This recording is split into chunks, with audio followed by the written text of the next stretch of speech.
Olá, pessoal, vamos continuar resolvendo as questões da prova da OBMEP do ano de 2022. Nessa aula, nós vamos resolver a questão 9 e a questão 10 do nível 1. A questão 9 diz o seguinte: na figura, aparecem 6 hexágonos que têm versos branco ou azul. Ou seja, os hexágonos, ou o outro lado dele é branco, ou o outro lado é azul, viu, gente? Temos hexágonos com lados brancos e temos hexágonos com outro lado azul, tá bom? E o número que aparece em cada hexágono indica quanto de seus vizinhos tem o verso azul. Quantos hexágonos da figura tem verso azul? Olha só, essa questão é uma questão bem interessante. Por exemplo, esse hexágono ele tem o número 1. Então, isso quer dizer que ele tem um vizinho que tem o verso azul. Mas ele tem dois vizinhos, ele tem esse e esse. Então, para facilitar, para que a gente não se perca no raciocínio, vamos nomear cada hexágono. Por exemplo, esse hexágono eu vou chamar de hexágono A, esse aqui eu vou chamar de hexágono B, esse aqui eu vou chamar de C, esse aqui de cima eu chamo de hexágono D, esse aqui ao lado eu vou chamar de hexágono E, e esse aqui eu vou chamar de hexágono F, tá?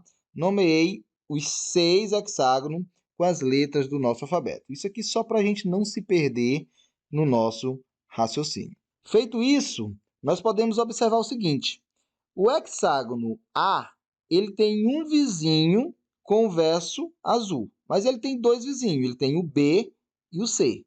Então, nesse momento, vai ser impossível descobrir se é o B ou se é o C que tem esse verso azul. Já o hexágono B, observando agora o hexágono B, ele tem 3 vizinhos com verso azul. Olha só, ele tem 3 vizinhos que o verso é azul. E quem são os vizinhos dele? É o vizinho A, o C e o D. Ele tem apenas 3 vizinhos. Então, isso quer dizer que todos eles têm o verso azul. Então, o D, o C e o A, eles têm o verso azul, tá? Olha só, com isso eu já descubro qual o vizinho de A tem o verso azul. Também é o C, pois é só um, tá? Agora, observando aqui, ó, o hexágono D, ele tem 2 vizinhos que têm o verso azul. Eu já sei que um deles é o C, mas ele ainda tem o B e o E como vizinho. Então, aqui também fica impossível a gente descobrir nesse momento se é o B ou se é o E que também tem verso azul. Já o hexágono E, ele tem 2 vizinhos com verso azul. E isso a gente já tem, gente. Ó, o hexágono D, que é vizinho de E, e o hexágono C, que também é hexágono, também tem um verso azul. Eles são os 2 hexágonos vizinhos de E, que tem o verso azul. Então, aqui também não tem mais o que fazer. Observando agora o hexágono F. Ele tem 2 vizinhos, né, que é representado pelo número 2, que tem o verso azul. Um deles é o C, porque é vizinho de F. E o outro vizinho de F é o E. Então, eu chego à conclusão que o hexágono, né, que tem o verso azul, o outro vizinho do hexágono F, é o próprio hexágono E. Então, aqui já está resolvido. Aqui, ó, o hexágono C, ele tem 3 vizinhos com o verso azul, isso é o A, o D e o E, também já está resolvido. O B a gente resolveu, chegando à conclusão que os hexágonos que têm o verso azul são o A, o C, o D e o E. Totalizando quanto? Totalizando 4 hexágonos. O gabarito está na letra C de Canadá. Tranquilo, né? Um quebra-cabeça bem bacana, com muita observação aí na questão 9 da prova da OBMEP nível 1. Vamos descer um pouquinho e vamos resolver a questão 10 da prova desse ano. Olha só o que nós temos na questão 10. Os números naturais maiores do que 1 estão escritos em uma tabela de acordo com o padrão apresentado na figura abaixo. Qual é a linha em que aparece o número 1001? Aí nós temos aqui as alternativas: A, B, C, a D e também a alternativa E. Olha só, pessoal, essa questão ela é bem clara em dizer que essa questão tem um padrão. E o que é um padrão, gente? O padrão é a forma de organização. Então, nosso primeiro objetivo é descobrir qual é esse tal padrão. Como é que essa questão está se organizando, tá? E nós temos aqui na primeira coluna, ó, e na primeira linha uma setinha. Na segunda coluna, nós já temos o número 9, né, nessa primeira linha. Aí depois nós temos uma setinha e temos o número 17. Observando que de 9 até 17, nós andemos 8 números.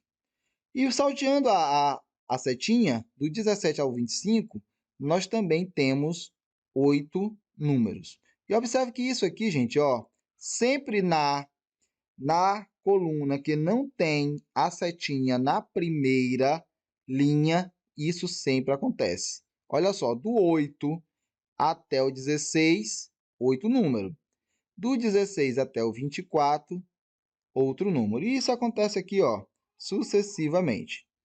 Outra coisa que nós temos que observar, que nessa segunda linha, nós temos aqui, ó, os múltiplos de 8. Nós temos aqui o 8, que é múltiplo de 8. Nós temos aqui o 16. Nós temos aqui o 24. E seguindo isso aqui, com certeza aqui nós teríamos o 32. Tudo isso aqui são múltiplos de 8. E observe que o outro número acima desse múltiplo de 8 é sempre um número maior a ele. Por exemplo, o 9 é maior do que o 8.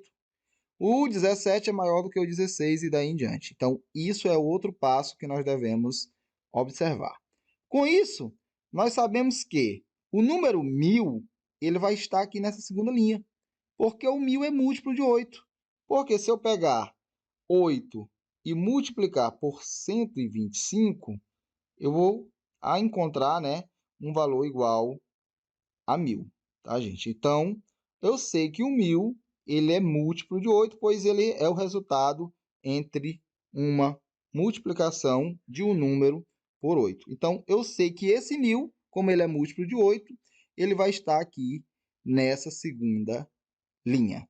E como sempre, né, gente, a gente já viu, como sempre o número maior está na primeira linha, né, quando é o múltiplo de 8, então com certeza o 101, que já que é maior do que o 1000, ele vai estar aqui, ó, acima do 1000, nessa segunda linha. Então o 1001, na verdade, ele faz parte da primeira linha dessa tabela, tá bom? Então nosso gabarito é aqui, ó, na letra A de avião. É uma questão um pouco mais complexa, que precisava aí de muita observação para podermos descobrir o tal padrão da questão. Beleza, pessoal? Assim nós chegamos ao fim da resolução dessas duas questões da prova da OBMEP nível 1 do ano de 2022. Se você gostou, não saia sem deixar o joinha, se inscreva no nosso canal, compartilhe o nosso trabalho e também deixe para a gente aí nos comentários como foi a sua prova. Um forte abraço e até a próxima. Tchau, tchau.